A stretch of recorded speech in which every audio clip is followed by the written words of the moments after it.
अब हम देखते हैं समास। समास के अंतर्गत हमने समास किसे कहते हैं इसके विषय में जाना कि समास कहा किसे जाता है। तो अब हम इसमें समास के अंतर्गत हमने ये भी जाना कि समास में कितने पद होते हैं। समास में एक पूर्व पद और एक उत्तर पद ये भी हमने जान लिया, और पूर्व पद और उत्तर पद किस प्रकार से दोनों मिलकर के समस्त पद का निर्माण करते हैं ये भी हमने जाना कि समस्त पद किस प्रकार बनते हैं। तो समास की परिभाषा के अंतर्गत यदि हम थोड़ा और अन्य विस्तार से देखें तो यहाँ पर भिन्न अर्थ रखने वाले ये हम बता चुके हैं, फिर दोबारा आपको दोहरा रहे हैं कि भिन्न अर्थ रखने वाले दो शब्द जो अलग अलग जिनके अर्थ हैं वह दो शब्द, दोनों शब्द जो हैं या पद हो, कौन कौन से, पूर्व पद या उत्तर पद, वह दोनों जो हैं तीसरा नया शब्द या पद समास या फिर समस्त पद बनाते हैं। जो तीसरा शब्द दोनों मिलकर के बनाएंगे वो एक नया शब्द बनेगा जिसे हम समस्त पद कहते हैं, समास कहते हैं। और इस प्रकार से यहाँ पर वह जो प्रक्रिया है, वह जो तरीका है, उस प्रक्रिया जिसके द्वारा समस्त पद बनाया जाता है उसी ही समास प्रक्रिया, उसे ही हम जिससे समस्त पद बनता है उसे ही हम समास प्रक्रिया कहते हैं। तो समास विग्रह के विषय में भी आपको बताया कि इसमें जो समस्त पद होता है इसमें विभक्ति लोप होती है, और जब हम विग्रह करते हैं तो वो जो विभक्ति है उस विभक्ति को सामने लाया जाता है, लिखा जाता है। उसे सामने जो भी विभक्ति है, जो भी चिन्ह है, वही सामने होता है, और उसमें समस्त पद के अंतर्गत वह विभक्ति लोप होती है। और जब हम समस्त पद का विग्रह करते हैं उस समय वह विभक्ति सामने आती है, उसका प्रयोग किया जाता है। जैसे आपको बताया था यश प्राप्त, यश प्राप्त जो है उसमें चिन्ह है, विभक्ति है, लेकिन वह लोप है, दिखाई नहीं दे रही है। यदि उसका हम विग्रह करें तो वह विभक्ति सामने आ जाएगी। यश को प्राप्त, यश को चिन्ह जो है, वह को विभक्ति जो है वो हमारे सामने आए। तो इसी प्रकार से को चिन्ह आने पर, विभक्ति आने पर उसका विग्रह कहा जाता है। जब हम उसे उसकी विभक्तियां सामने लाते हैं तो वह विग्रह, समास विग्रह कहा जाता है। तो इसी प्रकार से इसी को हम यहाँ पर समास विग्रह प्रक्रिया कहते हैं। तो अब हम समास विग्रह वह प्रक्रिया है जिसमें किसी समस्त पद के दोनों पदों को अलग अलग किया जाता है तथा समस्त पद बनाने से पहले जिन कारकीय चिन्हों या अंशों का लोप कर दिया गया था उन्हें पुनः दोनों पदों के साथ जोड़ दिया जाता है। इसे ही हम समास विग्रह कहते हैं। यही वह प्रक्रिया है जिसमें दो पद या पदबंध जो हैं, दो पद हैं, दो शब्द हैं, उन्हें पूर्व पद उत्तर पद उन दोनों को जोड़ देते हैं, नया शब्द बनता है। उसी ही बीच में जो विभक्ति हमने उस समय समस्त पद बनाते समय लोप कर दी थी, उसको लोप नहीं, उसे उजागर किया जाता है। उस अंश को पहले की तरह विग्रह के समय उसे सामने लाया जाता है, और जब हम उसका समस्त पद बनाते हैं तो उसे लोप कर दिया जाता है। बस यही इसका तरीका है, यही इसकी प्रक्रिया है। अब संधि तथा समास में अंतर। संधि और समास में हम अंतर देखते हैं कि यहां पर संधि समास के भेद में बहुतेरे भ्रमित हो जाते हैं कि संधि किसे कहते हैं, समास किसे कहते हैं, बस ये भ्रम बना रहता है। तो संधि का संबंध किसी शब्द की दो ध्वनियों के बीच मेल से होता है। ध्वनियां जैसे विद्या जमा आले, विद्या,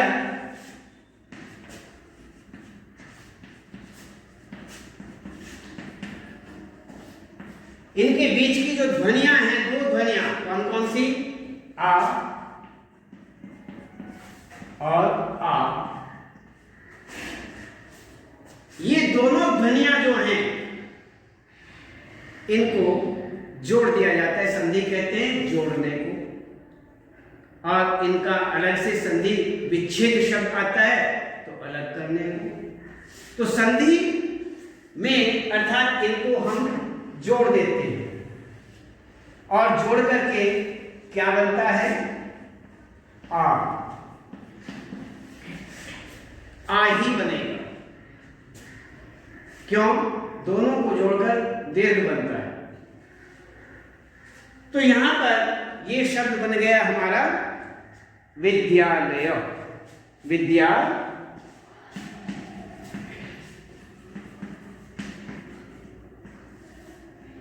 विद्यालय,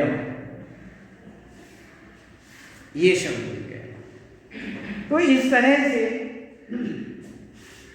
दो ध्वनियों के बीच मेल होता है, उसे हम संधि कहते हैं। इसमें पहली, दूसरी अथवा दोनों ध्वनियों में परिवर्तन हो जाता है। पहली या दूसरी, दोनों में परिवर्तन हो जाता है, अर्थात रूप बदल जाता है, और रूप बदल करके संधि कर दी जाती है। ये मत सोचो कि आ पहला और दूसरा मिलकर के एक ही बनाना, इनके रूप भी परिवर्तित होते हैं, यही मत समझना। ये भी एक रूप है इसका, दोनों मिलकर के ये बनता है, ये अलग बात है कि ये भी तो संधि है। संधि में इस प्रकार सवर्णे दीर्घा एक सूत्र होता है, सवर्णे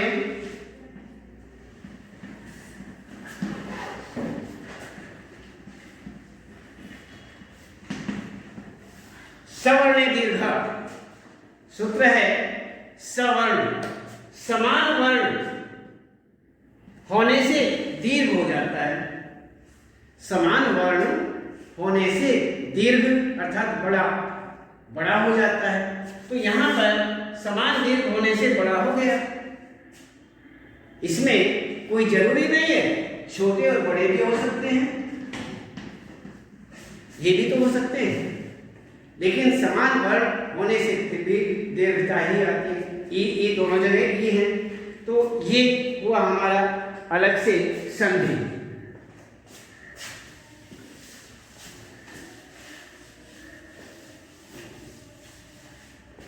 इसमें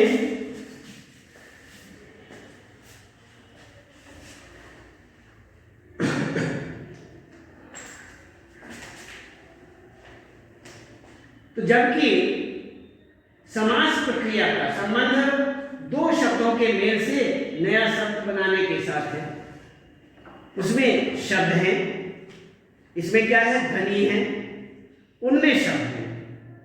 दो शब्दों या दो पदों के बीच में जो नया रूप बनता है वह समास कहा जाता है।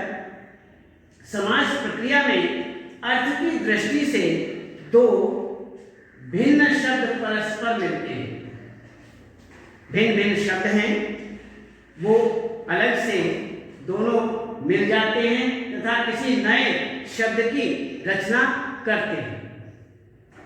ये सारी बातें आपको बता चुके। तो इसमें संधि के अंतर्गत किसी शब्द की दो ध्वनियां जो हैं वो परस्पर मिलती हैं और समास में दो शब्दों का मेल होता है।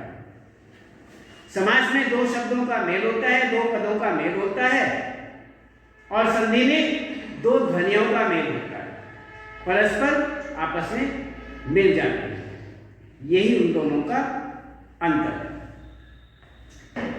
समास समस्त पदों के बीच में परस्पर क्या संबंध होता है, इस आधार पर समास के यहाँ पर विशेष भेद किए जाते हैं। क्या संबंध होता है? हमने चिन्हों के विषय में कल बताया था आपको कि चिन्ह जो हैं वही रूप होते हैं, उन्हीं का संबंध होता है। विभक्तियां जितनी भी हैं उन सारी विभक्तियों का प्रयोग यहाँ समासों के अंतर्गत होता है। इसमें दोनों समस्त पदों के बीच प्रायः निम्नलिखित संबंध होते हैं। क्या? पूर्व पद गौण प्रधान तथा उत्तर पद प्रधान। क्या होता है आपस में? जैसे पूर्व पद है, गौण है या प्रधान है, बताया जाएगा। वो गौण है या उसे प्रधान कहा जाता है, या फिर उत्तर पद प्रधान है। इनमें दो पद हैं, पहला पद प्रधान है या बाद वाला पद प्रधान है, या गौण पहला है या दूसरा है। तो ये अलग अलग स्थितियां हैं, वहां समास भी होता है। पूर्व पद तथा उत्तर पद दोनों गौण तथा कोई तीसरा बाहरी पद प्रधान, या समास के अंतर्गत ऐसा भी है कि पूर्व पद उत्तर पद दोनों ही पद गौण हो गए, उनकी महत्ता नहीं, गौण मीन्स महत्ता नहीं, प्रधानता नहीं। अन्य तीसरे पद की प्रधानता आ गई, उसको मान्य अर्थात उसकी महत्ता हो गई।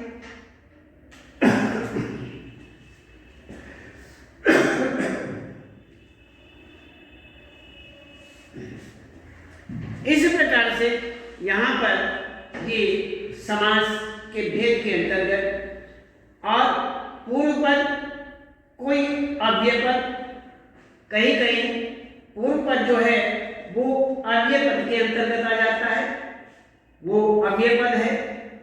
अव्यय पद कौन सा होता है? जिसमें कोई परिवर्तन नहीं होता, जो का तो ऐसे अव्यय पद भी आ जाते हैं। तो इसमें पूर्व पद गौण, उत्तर पद प्रधान।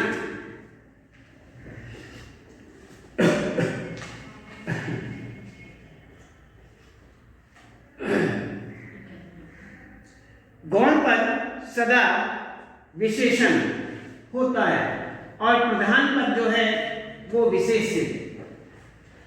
विशेषण का कार्य होता है अपने विशेष्य के अर्थ क्षेत्र को सीमित कर देना। जो विशेषण है उसका कार्य क्या है कि अपना जो विशेष्य है उस विशेष्य के अर्थ क्षेत्र को सीमित कर देना, छोटा कर देना, सीमा के अंतर्गत बांध करके रखना। और जैसे लड़का शब्द के अर्थ में संसार के सभी लड़के समाहित हो जाते हैं। लड़का शब्द यदि हमने बताया कि लड़का, तो लड़का केवल जो सामने खड़ा है वही लड़का थोड़े है। दुनिया में जितने हैं सारे उसी के अंतर्गत आ जाते हैं। जितने दुनिया में लड़के हैं वो सारे के सारे उसी के अंतर्गत होते हैं। तो इस प्रकार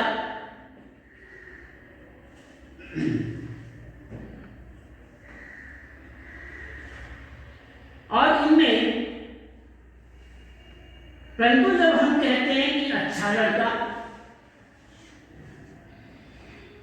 जब कहा जाता है कि अच्छा लड़का, तब अच्छा शब्द जो है, ये जो विशेषण है, ये लड़का शब्द के अर्थ को केवल अच्छे लड़के जो हैं, जो अच्छे हैं, उन अच्छे लड़कों तक ही सीमित कर देता है। हमने लड़का कहा, लड़के, दुनिया के सारे लड़के लड़के कहे जाते हैं, लड़का हो। लेकिन जब एक शब्द विशेषण उसमें जोड़ दिया जाए, कहा बुरा लड़का,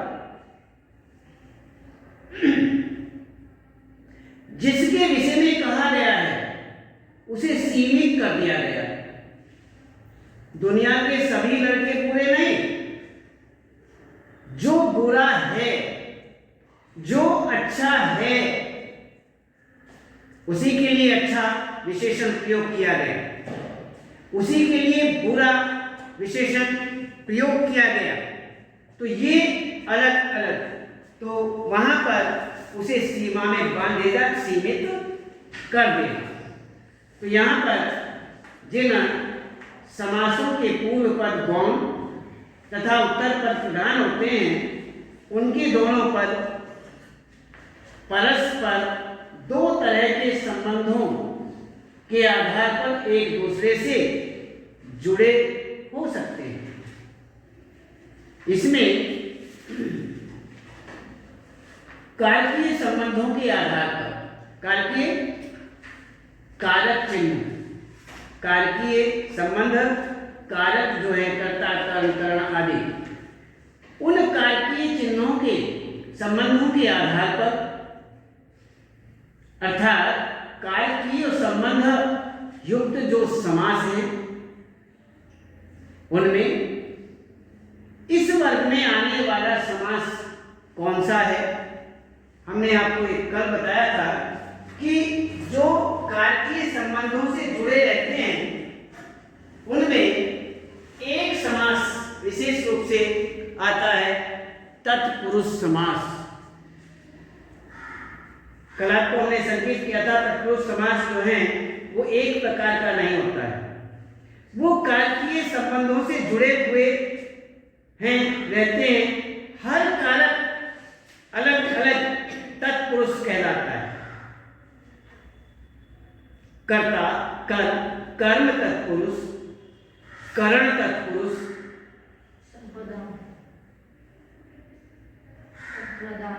संप्रदान, संप्रदान तत्पुरुष, अपादान तत्पुरुष, संबंध तत्पुरुष, अधिकरण तत्पुरुष, ये सारे के सारे तत्पुरुष ही कहे जाते हैं। लेकिन क्यों?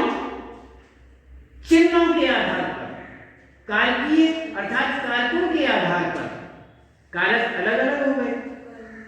एक कर्म हो गया, करण हो गया, संप्रदान हो गया, अपादान हो गया, संबंध हो गया और अधिकरण हो गया।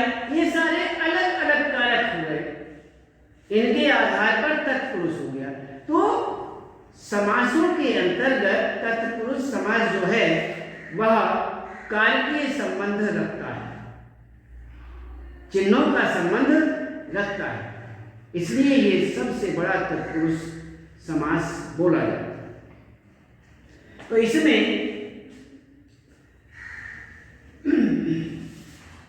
कारकीय संबंधों के अलावा किसी अन्य संबंध के आधार पर,